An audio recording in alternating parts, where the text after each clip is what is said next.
And good morning, Michelle. Whenever you'd like to kick us off. You got it. Good morning, everyone, and happy Monday. Today, we are in tune to hear about some events that occurred in Connecticut and in Oklahoma. But before we do that, I'll pass it to our executive director, Matt Bogosian, for some updates. Matt, the floor is yours. Yeah, great. Thanks, Michelle. Good morning, everyone. September 15th, this is AMCC's National 30-minute call. Same time every Monday, 11:30 Eastern, 10:30 Central, 9:30 Mountain, and 8:30 Pacific time. I'm Matt Bogosian, Executive Director of AMCC, the nation's manufacturing community of practice. David Van Sicklen's our Operations Director. We got lots of BFFs like Michelle Burris from the Century Foundation and many others. We do this every Monday. Check in for a half hour. We've been doing it for over a decade. This meetup is designed to build meaningful relationships for all those who play a role in producing priority products in regions around the country. And it goes hand in hand with the thing we do at the end of the week, which is produce this AMCC update newsletter, which is about upcoming events, funding opportunities, reports, other best practice info, lots of content. Thanks to you guys who send us tidbits throughout the week for inclusion into the AMCC update. Really, it reflects, I think, the teamwork approach that more and more stakeholders are adopting. We've got to figure this out. We've got competitive aspects from one region to the next, but we can all see that the American project demands collaboration. We're family. Yeah, we've got to act more like it. And this call is a small part of making that happen.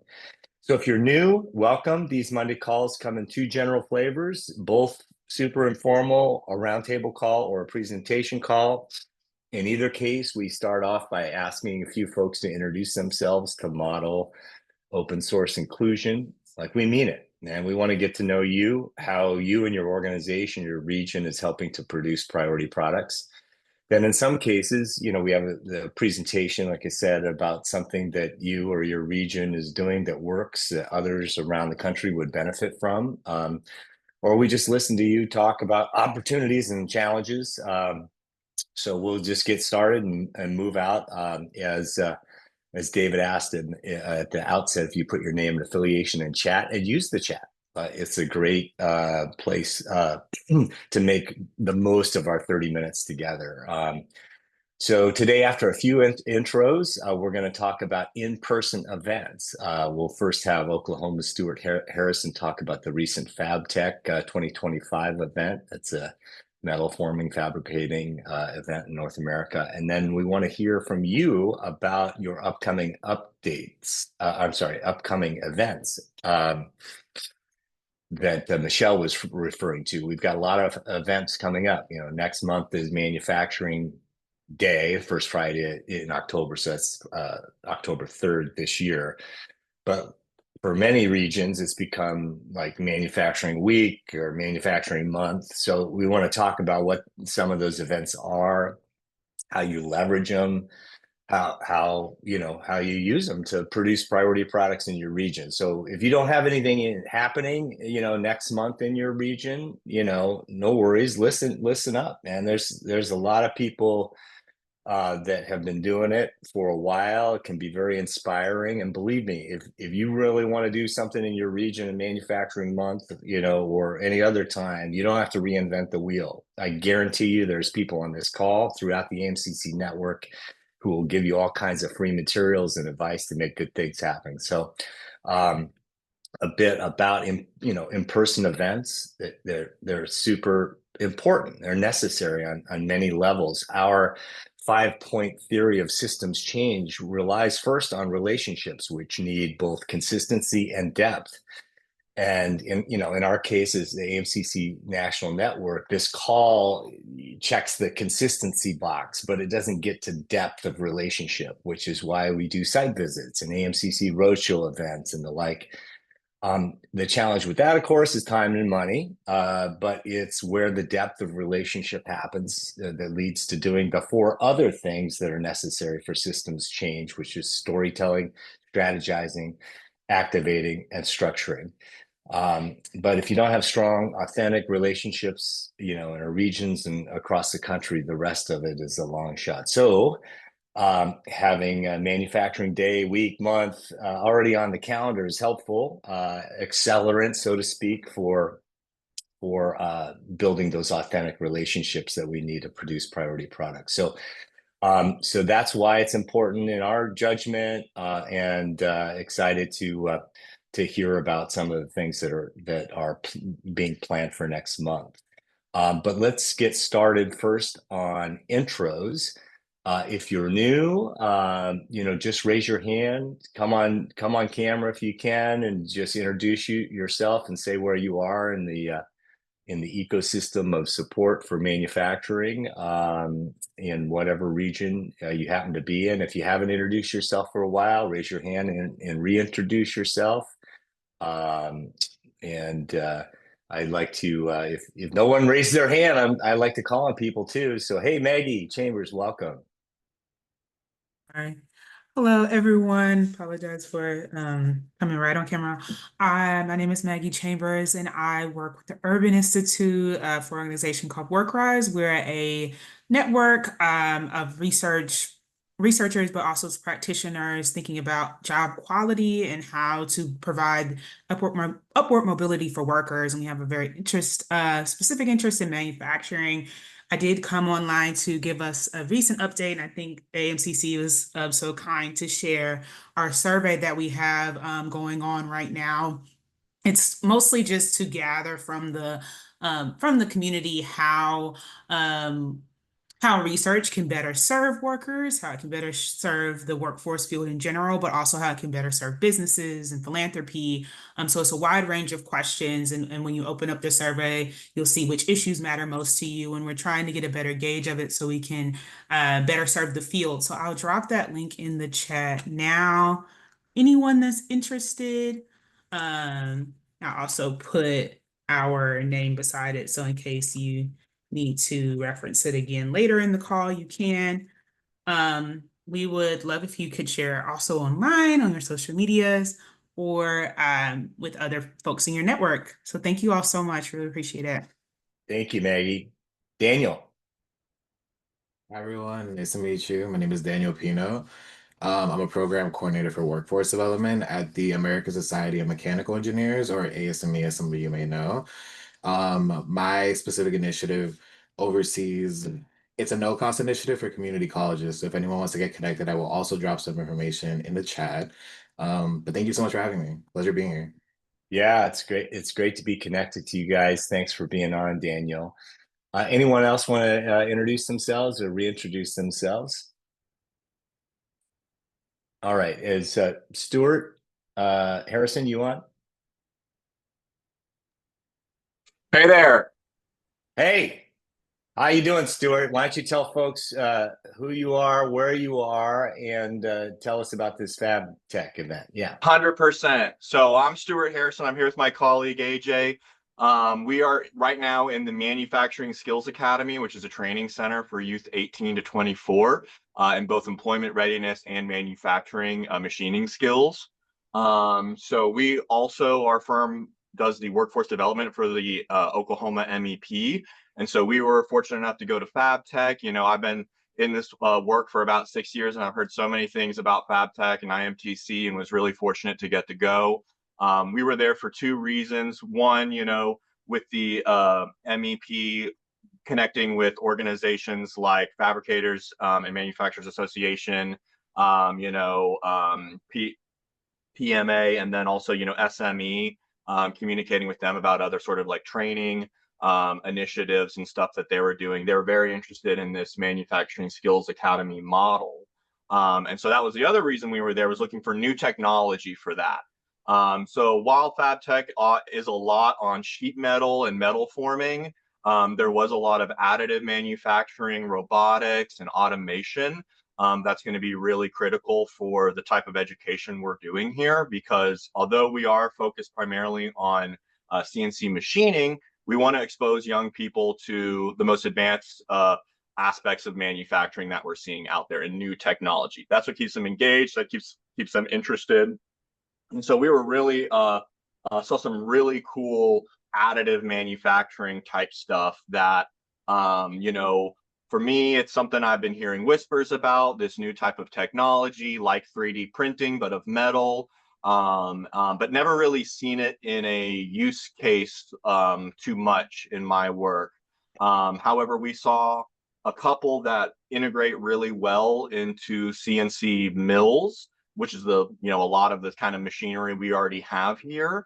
So that's something we're really hoping to get integrated into our training platform so that we can show young people, hey, here's sort of the more traditional aspects of CNC machining, how you do subtractive manufacturing. Hey, but here's the future. Here's how we can use both of these processes together and really try and spark their imagination and creativity in the manufacturing space. So that's just a little bit about Fabtech. AJ, do you have some other kind of? Yeah, I mean, I'm definitely newer to the manufacturing sphere, so it was very interesting to me. I'm more on kind of the admin side, but there were even in terms of, admin services, there were lots of different options that I wasn't aware of that were very interesting to kind of, in terms of even as far as like ergonomics and, safety in that aspect, but also in terms of like the insurance for it, things like that were very interesting to me, but agreed with the additive. We do mainly subtractive here, so that was something I hadn't seen in person at all, with, obviously with metal. So that was it's a great intro to all types of different, like he said, different technology that I think would be great for the students to have eyes on, like plasma tables and things like that I've never seen. So I know our participants have never seen them. But yeah. And we got to go to some sessions as well, which were good, talking about, struggles in workforce between generations, which is something, we're always talking about here as even a part of our curriculum.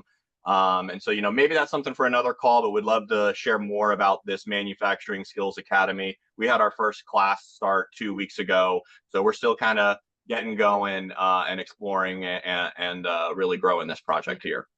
That's awesome, you guys. Thank you for that update. Dan, do you have a question? Or Yeah, comment? I want to let you know that we run an Industry 4.0 accelerator where we search globally for the best I4O technologies that can have breakthrough improvements in throughput, quality, reducing manufacturing operational costs, of course, and so we're even seeing, in the case of fabricating, unique tools used to improve and accelerate the fabrication process. There's even a company we identified, Machina Labs, where they use basically robotic arms and punches to form on both sides of the sheet metal to make an alternative to stamping, right? So you don't actually need a stamping tool at all. Interesting. That's particularly good for low volume and prototyping. So if anyone's interested, I'll drop in the chat. We actually have a portfolio of all of our high-tech companies. And we work with Ford and GM and a bunch of the big manufacturers in automotive and tier one, and even Whirlpool and appliances, where they share the problems they're having in their plants and the technologies they're looking for. And then we scout globally to find the best technologies, and we bring them to them so they can adopt the technologies. So there's a whole portfolio of tech companies that, we have on our website that are probably interesting for a lot of people on the web meeting.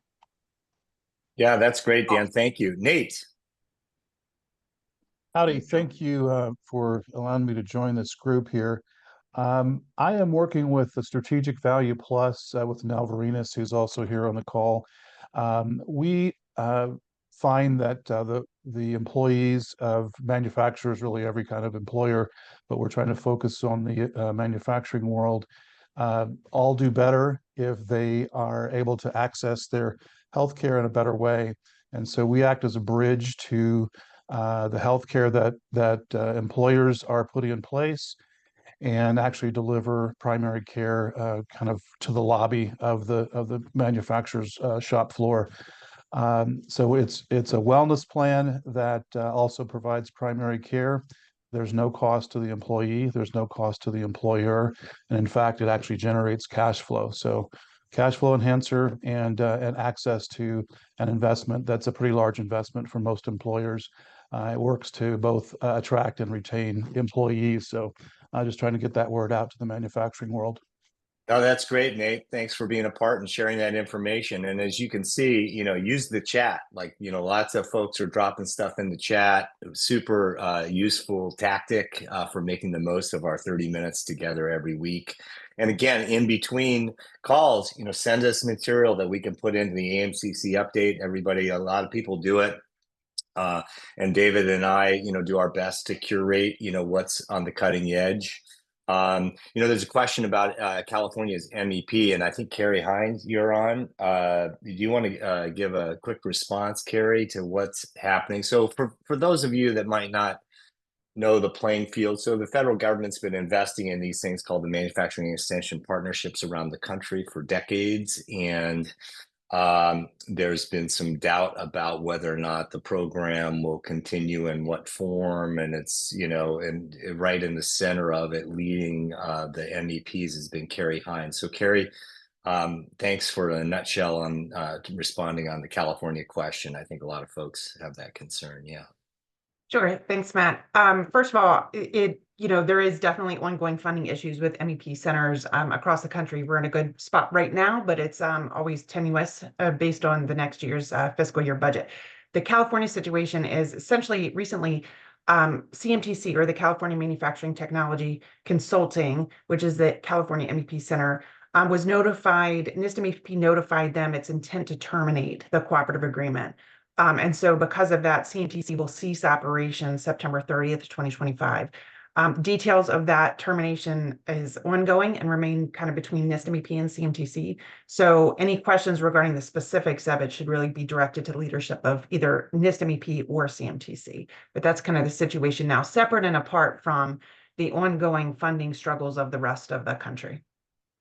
Yeah, that's an important point, Carrie. Thank you for bringing that. And thanks for your leadership. Stephen, I see you have your hand up.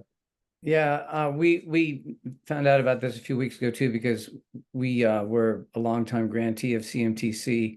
And what I have not been able to figure out, and Carrie, I don't know whether you know this or not, is whether the federal government is redirecting the funds that they had been sending through Commerce and the MEPs. For those MEPs that have been closed, shuttered, like California, have they?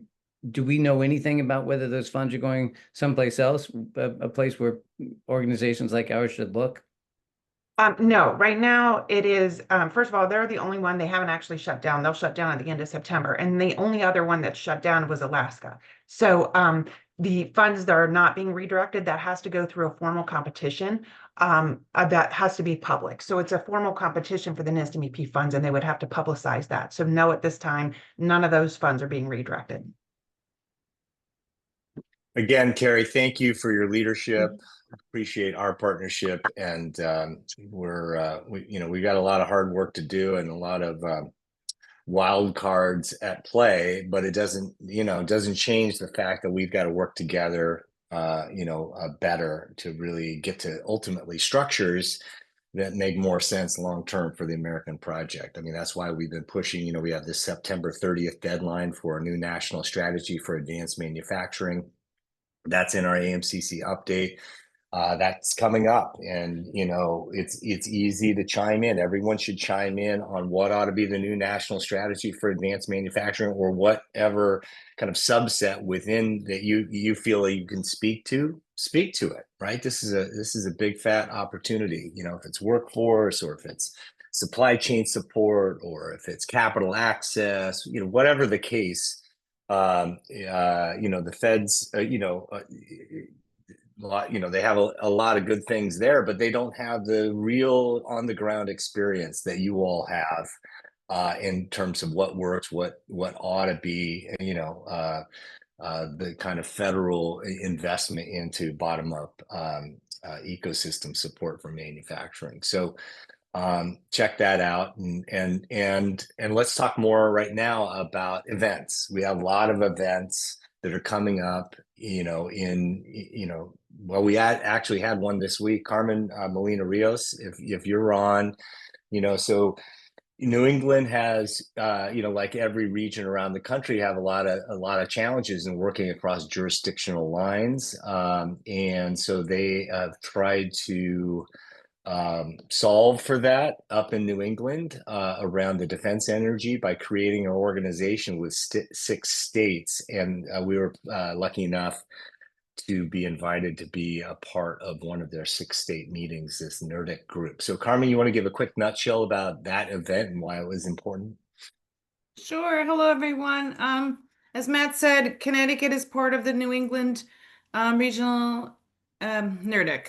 So the New England Regional Defense Industry Collaboration. I'm sorry, I always get caught up with the acronym, but we actually hosted it here in Connecticut, and 6 states got together, and this group was actually created and supported through the Department of Defense OLDCC, and received a grant to look at how we can collaborate better and share best practices, lessons learned, and things of that nature, and learn from each other and take that. So the Connecticut hosted our quarterly meeting. The group is made up of the 6 New England states, and we had some, key speakers throughout the country, as well as our OEMs in Connecticut that actually are throughout the whole country. Pratt & Whitney, Raytheon Technologies, and Electric Boat were 2 of our industrial speakers talking about the importance of collaboration, not only from an ecosystem building, but with their supply chain. So that's the intent, is to continue to have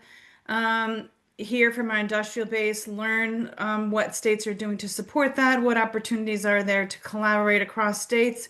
And throughout the country. I think Matt and David came and spoke and always bring that national perspective, which is really important. So that was the purpose of our meeting, and I think it was a success. And the New England group meets quarterly in person, and hopefully we'll be able to continue to do that, although the DoD funding will probably go away at the end of the quarter. But I think that there's been some strong relationships and opportunities that we've been working on across states. So that's just a few points of it. Is there anything else, Matt, you wanted me to talk about? No, it's great. And the next day was the state of Connecticut's big event, which was really important too. The governor is out there. We've highlighted Connecticut state government as a part of their ecosystem as being really one of the state governments that's a leader in manufacturing policy. Our state government's everything? No, but they're an important part of the ecosystem, and Connecticut's been a good example of leaning in by establishing a state chief manufacturing officer and creating a fund to fund manufacturers for transition. It was that state event was a blowout. They have a new chief manufacturing officer, which was cool. So hats off to you guys, Carmen, for that. And every state government should lean in more. And so the question is how. That was Connecticut's expression of how they're trying to do it. We're totally curious. We did a webinar with the National Governors Association. So if you have insight into what your state is doing, to lean into manufacturing policy, we'd love to hear about it. I know we have coming up, we're talking about the importance of Manufacturing Month next month in California, for example. There's a California Economic Summit that we're leaning into. We've been leaning into a long time, and they've finally gotten off the dime and leaned into industrial policy in California. So there's a lot going on with that. I know we have folks there, on the call right now that are going to be very much involved. I see some of the chat that's going to be involved in the California Economic Summit. But there's, lots of cool things that are happening. I know in Massachusetts, they're having a big event at Gillette Stadium. We put this in the AMCC update. There's like stadium events now. It's very, very cool, right? You got to change the culture, and Megan, I see you just came on camera talking about, you want to give a nutshell about what that Gillette Stadium event is? Yeah. Certainly. So this will be our 5th year of doing the Massachusetts Manufacturing Mashup. It's where we bring our manufacturing ecosystem together. And so we have grown. We used to be out of a smaller baseball park, and now we have moved over to Gillette. And really our goal is to bring all of the players of the ecosystem together, everyone from our manufacturers to our workforce partners, to our innovation, our startups, and create an opportunity for what we refer to as collisions of opportunities to connect and make connections. We also have over 400 high school students attending to expose them to manufacturing and what's happening. And we also run a college and community college speed networking event to try to create those relationships. So we're hoping that happens on the October 21st at Gillette Stadium. It is an all-day event, and I dropped it in the notes there earlier. And anybody who's local, we'd love to have you. Awesome, Megan. Yeah. And again, if you don't have anything happening in your region yet, we've got stakeholders here that can help you get that going. The #1 chamber of commerce in the country, Jeanette, welcome. Good morning, everyone. Thank you for that. We're excited about that. We're going to sing that for a while now, but just wanted to share with you some of the things that we have going on for Manufacturing Day and month. We celebrate all month long. On Manufacturing Day, we're going to kick it off at Morgan Steel, where we will have students. Where are you, Jeanette? To remind people where you are. I'm sorry. I am in Memphis, Tennessee, the Greater Memphis Chamber. So Awesome. my role at the Chamber, I'm the Director of Existing Business and I'm the Director of our Advanced Manufacturing Council. But we will have our Manufacturing Day kickoff celebration at Morgan Steel, where we will celebrate with students and educators. They'll do tours, and it's just going to be a fun day. Our mayor is coming out to celebrate, our superintendents of school. We are a 3-state region. We're Mississippi, Arkansas, and Tennessee. We have students coming from across the bridge at West Memphis High School. Their mayor is going to come and speak, and their West Memphis superintendent. So we've been busy. And then on October the 8th, we're going to tour Ace Pumps, which is a water irrigation company. And on October the 21st, we're going to tour American Paper Optics. They make all of the 3D glasses right here in Memphis. And then on October 28th, we're going to tour WM Bar. They make damp bread, if you guys have seen those commercials in Goof Off. And all of those tours will be with students and educators and some of our ready to work adults in our region. So we take this serious and we celebrate all month long. So we're really excited. Our events will be listed under the Manufacturing Institute website nationally. So if you're in the region and would love to pop in and participate and join one of the tours, please feel free to do so. That's awesome, Jeanette. Thank you for your leadership and enthusiasm. Looking forward to getting in person there too. We have a lot of in-person events. You know, we put in the AMCC update every week. So look at the AMCC update on Friday, and you can see, you know, Dan Radovsky. You've got the Centropolis Manutech event, right? And Dean Peckham's got the agricultural robotics event, and Texas, Brittany Rosenberg has got the Texas Metroplex Manufacturing Day event. There's a lot happening around the country. How do we maximize it? And it's not just an event, right? We're talking about building the depth of relationships so we can get to the other things to get to the systems change. You can't get to kind of a common narrative, which is the next thing, or you can't get to strategies that matter. You can't get to activating, you know, to actually making the priority products with the ecosystem of support around them. And you definitely can't get to better structures in this country unless you have authentic, trusted relationships. And that's what we're doing here every week with you. Thanks to you for participating. We're at the end. We try to keep it right at 30 minutes because you guys are busy. Appreciate the teamwork. Have a good week. Keep in touch, and we'll see you next Monday. Thank you, Matt. Thank you. Thanks, everybody. Thanks, everyone.